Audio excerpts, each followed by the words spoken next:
Here we have a Flygt sump pump. We got it in a bucket here. We're gonna test run it.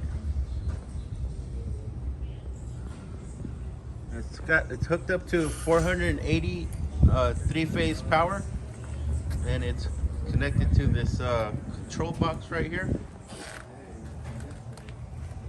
And the control box is connected to the 480 volts three-phase.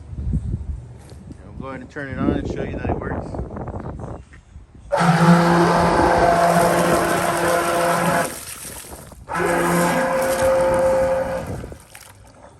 Alright, that is the Flygt sump pump.